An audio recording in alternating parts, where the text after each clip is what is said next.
Hi friends, இன்றைக்கி நம்ம தக்காளி முட்டை பொடி மாஸ் செய்கிறதுக்கு ஃபஸ்ட்டு கடாய் வச்சு எண்ணெய் விட்டுக்கலாம். எண்ணெய் சூடானதுமே 1 கப் வெங்காயம் பொடியாக நறுக்குன்னு சேர்த்துக்கலாங்க. 4 முட்டை எடுத்திருக்கேன், அதுக்கு 1 கப் வெங்காயம் சேர்த்துருக்கேன். வெங்காயம் வதங்கட்டும். இது கூடவே நம்ம கருவேப்பிலை சேர்த்துக்கலாம்.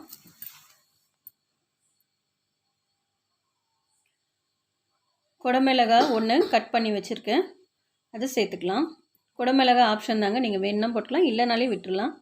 இது கூடவே காரத்துக்கு பச்சை மிளகாய் பொடியை கட் பண்ணி 6-7 சேர்த்துருக்கேன்.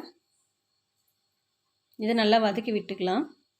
இது கொஞ்சம் வதங்கி வரட்டுங்க, ரொம்பலாம் வதங்க தேவையில்ல, கொஞ்சம் வதங்கி வரட்டும்.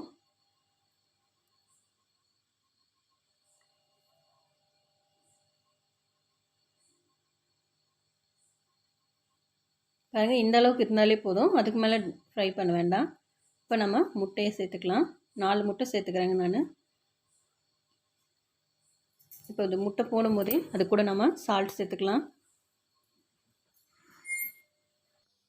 இதை இப்போ நல்லா கலக்கி விட்டுடலாங்க. நம்ம போட்ட முட்டையோட வெங்காயம் எல்லாம் சேர்ந்து நல்லா கலந்து வரட்டும், முட்டையும் நல்லா பொரிஞ்சு வரட்டும்.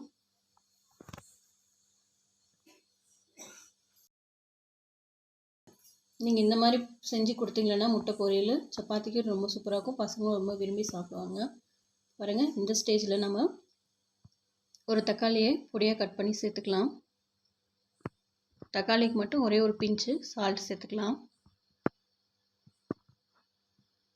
தக்காளி இருக்கிற தண்ணி எல்லாம் ட்ரை ஆகிற அளவுக்கு நல்லா கலந்து விட்டுடலாம்.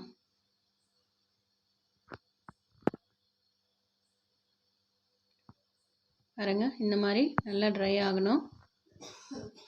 இந்த மாதிரி ஒரு டைமு முட்டை பொரியல் செஞ்சு பாருங்கள், சாப்பிட்றது ரொம்ப டேஸ்ட்டாக இருக்குங்க. இப்போ நம்ம கடைசியாக கொத்தமல்லி தழை போட்டு ஸ்டவ் ஆஃப் பண்ணிடலாம். பார்த்திங்களான்னா நம்மளோட முட்டை பொரியல் ரொம்ப சூப்பராக வந்திருக்கு. செஞ்சு பாருங்கள். தேங்க்யூ.